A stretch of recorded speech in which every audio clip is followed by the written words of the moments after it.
और स्वागत है आपका भूतों की उस दुनिया में जहां चीखें भी डर के मारे चुप हो जाती है। यह है भूत की कहानी 33, एक ऐसा स्थान जहां हर रात एक नई रूह अपने डर की दास्तान सुनाने आती है।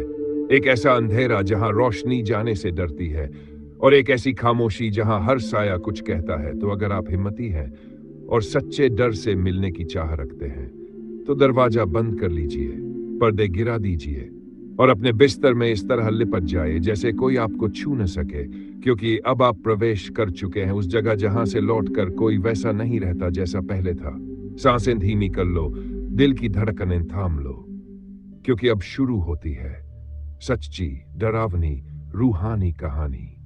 भूत की कहानी 33 में, जहां डर सिर्फ कहानी नहीं, हकीकत है।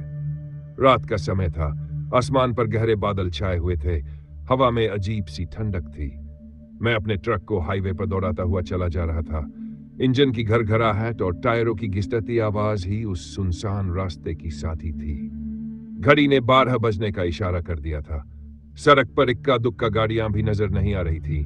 मेरे साथ खलासी भी बैठा था। वो नींदी आंखों से बाहर झांक रहा था। हम दोनों को नींद तो थी, लेकिन सफर लंबा था और माल सुबह तक पहुंचना जरूरी था। इसलिए ट्रक को लगातार दौड़ाते रहना ही एकमात्र रास्ता था। सड़क के दोनों ओर घने पेड़ थे, जिनकी परछाइयां कभी सड़क पर फैल जाती तो कभी अंधेरे में गुम हो जाती। माहौल इतना खामोश था कि अगर इंजन बंद कर दूं तो शायद अपनी सांसों की आवाज भी सुनाई दे जाती। अचानक मेरी नजर दूर सड़क पर पड़ी, जहां एक धुंधली सी परछाई खड़ी थी। मैंने ट्रक की हेडलाइट तेज की तो देखा कि सफेद कपड़े में एक औरत सड़क के बीचों बीच खड़ी थी। मैंने अचानक ब्रेक लगाया।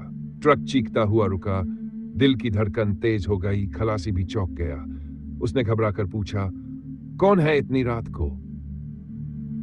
मैंने धीरे से खिड़की से झांका। वो औरत सिर झुकाए खड़ी थी, बाल खुले थे और उसका चेहरा ढका हुआ था। जैसे ही मैं कुछ कहने ही वाला था, अचानक वो औरत सिर उठाकर हमें देखने लगी। उसकी आंखें लाल चमक रही थी और चेहरा बिल्कुल फीका। खलासी की गिग्गी बंद गई। उसने फुसफुसाते हुए कहा, भाई, ये तो इंसान नहीं लगती। मैंने तुरंत ट्रक स्टार्ट किया और गैस पैडल दबाकर आगे बढ़ गया, लेकिन जब रियर व्यू मिरर से देखा तो वो औरत गायब थी, जैसे कभी थी ही नहीं। दिल अब भी जोर से धड़क रहा था। हम दोनों चुपचाप बैठे रहे। सड़क फिर से सुनसान हो गई। हवा और ठंडी होती जा रही थी।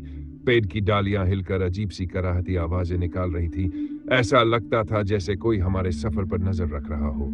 अचानक दूर से मंदिर की घंटियों की आवाज आई। ट्रक उस ओर बढ़ा तो सड़क के किनारे छोटा सा हनुमान मंदिर दिखाई दिया। मैंने राहत की सांस ली, ट्रक रोका और उतरकर एक दीपक जलाया। घंटी बजाई और हाथ जोड़कर प्रार्थना की। मन थोड़ा शांत हुआ, लेकिन जैसे ही ट्रक में वापस बैठकर आगे बढ़े तो माहौल और डरावना होने लगा था। अब और भी वीरान हो चुका था। अचानक खलासी बोला, भाई, क्या तुम्हें महसूस हो रहा है जैसे कोई हमारे साथ चल रहा हो? मैंने कुछ नहीं कहा, लेकिन सच यही था। मुझे भी लग रहा था कि ट्रक के ऊपर कोई साया मंडरा रहा है। हेडलाइट के सामने कभी कभी कोई अजीब सी छाया उभर जाती और अचानक गायब हो जाती। खलासी अब कांप रहा था। मैंने हिम्मत दिखाने की कोशिश की, लेकिन अंदर ही अंदर मैं भी डर चुका था। तभी ट्रक के ऊपर जोर की धमक हुई, जैसे कोई ऊपर कूद कर बैठ गया हो।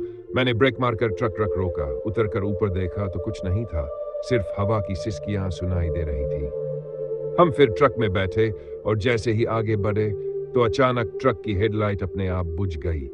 अंधेरा इतना गहरा था कि सामने कुछ भी नहीं दिख रहा था। मैंने हैरान होकर स्विच चेक किया, लेकिन सब ठीक था। फिर भी हेडलाइट जल नहीं रही थी। खलासी ने रोते हुए कहा, भाई, हमें मंदिर ढूंढना चाहिए वरना हम बच नहीं पाएंगे। हमने जैसे तैसे ट्रक आगे बढ़ाया। कुछ दूरी पर एक और मंदिर दिखाई दिया। इस बार मैंने तुरंत ट्रक रोका, उतरकर पूरी ताकत से घंटी बजाई और जोर जोर से हनुमान चालीसा का जाप करने लगा।